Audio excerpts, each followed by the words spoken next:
ములుగు జిల్లాలోని మేడారం సమ్మక్క సారలమ్మ మహాజాతర దగ్గర పడుతుండటంతో ముందస్తుగా మొక్కులు చెల్లించుకునేందుకు భక్తులు భారీగా తరలివస్తున్నారు. శనివారం వనదేవతల దర్శనానికి పోటెత్తారు. ముందుగా జంపన్న వాగులో పుణ్య స్నానాలు ఆచరించి కళ్యాణకట్ట వద్ద తలనీలాలు ఇచ్చారు. ఎత్తు బంగారంతో క్యూలైన్లలో గద్దెల వరకు చేరుకొని వనదేవతలకు సారే బెల్లం సమర్పించారు. ప్రభుత్వ సలహాదారు హర్కారు వేణుగోపాలరావు వనదేవతలను దర్శించుకున్నారు.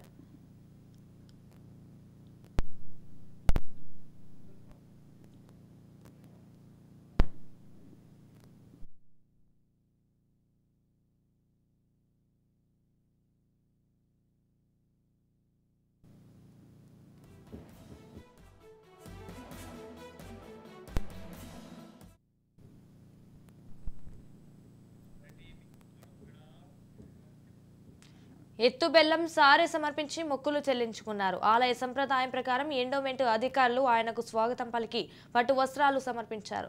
భక్తుల తాకిడి ఎక్కువగా ఉండడంతో అధికారులు జంపన్న వాగులోని ట్యాపులన్నిటికీ నీటి సప్లయర్ ఇచ్చారు. జిల్లా పంచాయతీ అధికారి వెంకయ్య ఆధ్వర్యంలో పారిశుద్ధ్య పనులు నిరంతరం కొనసాగుతున్నాయి. ఎండోమెంట్ అధికారులు భక్తుల కోసం క్యూ లైన్లలో చెలుపందిళ్లు ఏర్పాటు చేశారు.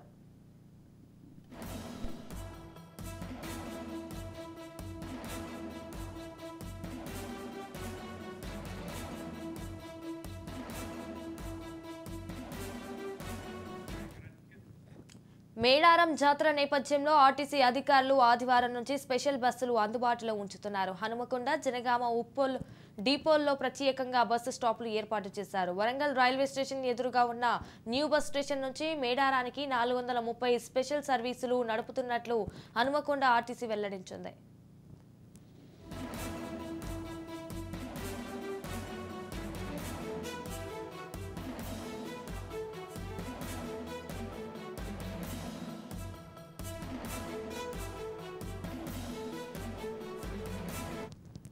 మేడారం జాతరకు 6000 ప్రత్యేక బస్సులు తెలంగాణ ఆర్టీసీ నడుపుతుంది. అటు కేంద్ర ప్రభుత్వం మేడారం జాతర కోసం 30 ప్రత్యేక రైళ్ల సదుపాయం కల్పించింది.